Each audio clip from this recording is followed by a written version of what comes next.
السلام علیکم ورحمت الله وبرکاته. مسلمانانو تاسو به ښه یې انشاءالله په صحت کې به الله مو خوشحاله ساتي. الله دې ستاسو د زړه ارمانونه پوره کړي. الله دې د ټولو مسلمانانو او مسافرو مددګار شي او الله ټول مشکلات ختم کا. نن درته یو بهترینه وظیفه ښیمه چې صرف او صرف تاسو د مشکل لپاره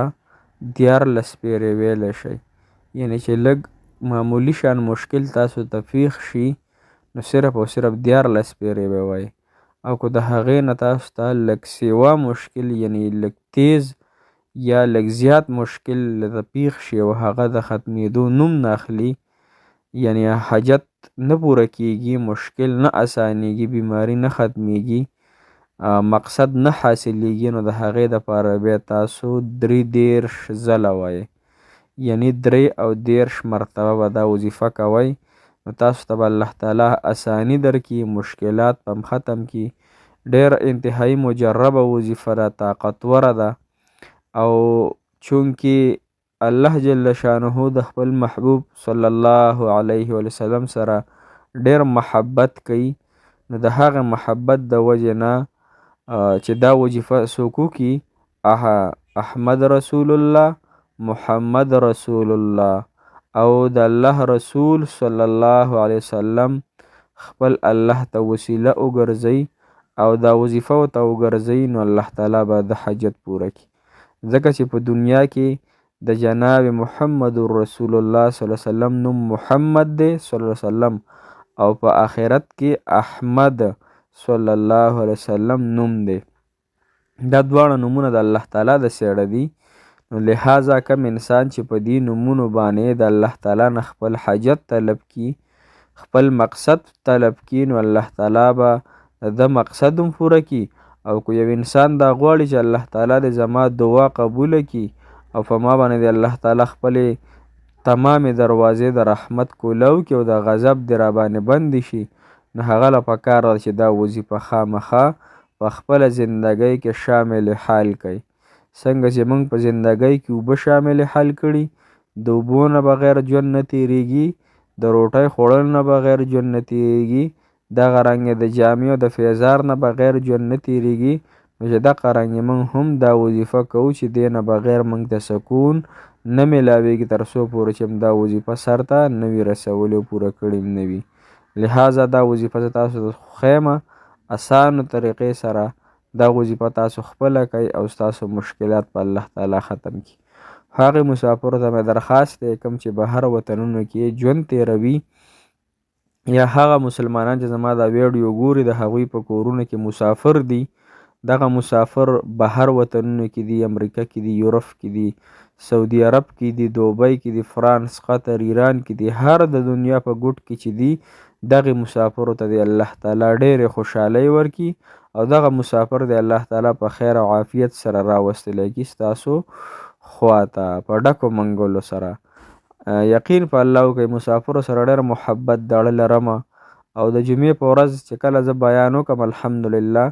نو زه ورته ډېره د الله د رسول صلی الله علیه وسلم په منبر ورته دعا کوم چې الله د ټولو مسافرو حامی و ناصر مددګار شي. لہذا وظیفه اوس تاسو واورئ. هر کله چې تاسو پریشانۍ راګیر کی، مشکلات هم راګیر کی او د ختمېدو نوم نه اخلي، نو تاسو به داسې کار وکئ که لږ اسان مشکلي، مطلب معمولی مشکلي، بعضې خلکو پیسو ته اجتي، یا دغه رنګې سورلی ته اجتي، یا دغه رنګې بل داسې وړه شان مسله پیښه شي، نو بیا تاسو 3 پیرې درود شریف ووایئ او بیا 14 پیرې احمد رسول الله، محمد رسول الله، احمد رسول الله، محمد رسول الله صلی الله علیه وسلم. دا به تاسو 14 پیرې دغه شان په ښکلي انداز په ښکلي لهجه کې د زړه په درد ووایئ او دعا به الله تعالی نه غواړئ. الله ستره د پاک محبوب صلی الله علیه وسلم چې تا ته ډېر محبوب، الله دغه محبوب د برکته زما دا دعا قبوله کړي. اوس که چاته د غونډو نه غټه مسله پیښه شي، مطلب د جیداد مسله ده، د غټو غټو قرضونو مسله ده، د غټې ویزې مسله ده، یا بهر ملک ته غټ ملک ته تلل غواړي، یورپ ته، کینیډا ته، ایټلي ته وغیره وغیره که نه، نو هغې ته تلل غواړي، یا دغه رنګې ستا یو محبت دی تا ته نه حاصلیږي، یا دغه رنګې ستا اولاد نه کیږي، یا دغه رنګې په تا باندې داسې غټې غټې بیمارۍ راغلي دي، دغه بیمارۍ نه ښه کیږي، یا دغه رنګې تاسو ته نور داسې مشکل حاجات پیښ شوی دی. هر سړی په زړه کې حاجت او خواهش لري جایز، نو د هغې د پوره کېدو دپاره به تاسو